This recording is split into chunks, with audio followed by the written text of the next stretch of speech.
आप दिल्ली विश्वविद्यालय DOE में आप इतिहास के प्रवक्ता हैं। आप सादर आमंत्रित हैं मध्यकालीन भारतीय चित्रकला में महिलाओं का जीवन का शोध सारांश प्रस्तुत करने के लिए।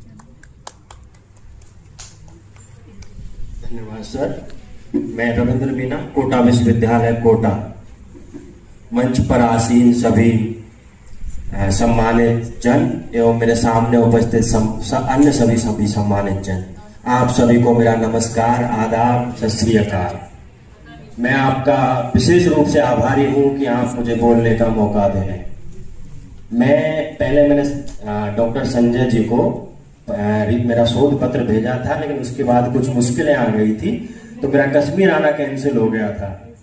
लेकिन फिर मैंने सोचा कि रोज तारों की नुमाइश को खलल पड़ता है, चांद पागल है, अंधेरे में निकल पड़ता है। मुझे लगा कि कहीं मैं अंधेरे में तो नहीं निकल के आ गया, लेकिन फिर मैंने सोचा कि ये जो चांद चांद कह के तुझे सर पे चढ़ा रखे, देखना एक दिन बादलों के कुएं में गिरा देंगे।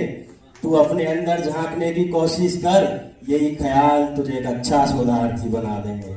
कुछ मुश्किलें जरूर थी, लेकिन मैं फिर भी आया। मुश्किलें दिलों के इरादे अजमाती हैं, स्वप्न के पर्दे निगाहों से हटाती हैं।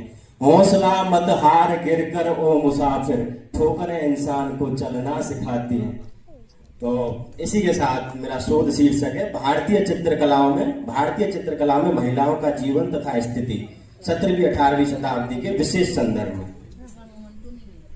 मानव जाति का इतिहास बहुत पुराना है, जो प्राचीन संस्कृतियों तथा सभ्यताओं में दबा पड़ा है। प्राचीन मेसोपोटामिया या मिस्र की सभ्यता से लेकर आधुनिक पुनर्जागरण हो या फिर उसके बाद, चित्र अपने आप में बहुत कुछ बताते हैं। आधुनिक इतिहास लेखन में जिन अभिव्यक्तियों को लिखा नहीं जा सका, उनको चित्रों के माध्यम से समझा जा सकता है। भारतीय संदर्भ में चित्रकला का योगदान विभिन्न संस्कृतियों में अंतर करने, किसी समय काल के बारे में विशिष्ट जानकारी प्राप्त करने तथा कई अनछुए तथ्यों को निकालने में प्रयोग किया जाता है। पितृसत्तात्मक भारतीय समाज में इतिहास लेखन परंपरा में महिलाओं की स्थिति तथा जीवन को स्पष्ट रूप से उजागर नहीं किया गया है, क्योंकि साहित्यिक स्रोत के रूप में महिलाओं को स्थान नहीं था। विशेषकर 17वीं-18वीं शताब्दी में मुगल काल के समानांतर राजपूत शैली तथा 18वीं शताब्दी की अन्य शैलियां, जो मुगल चित्रकला तथा मुगल चित्रकला के पतन व राजनीतिक संक्रमण काल में विकसित हुई अन्य शैलियां, जिनमें महिलाओं को मुख्य विषय के रूप में चित्रित किया गया है, जिसमें महिलाओं के जीवन तथा राजनीतिक, आर्थिक, सामाजिक और सांस्कृतिक स्थिति का पता लगाया जाता है। वर्तमान समय में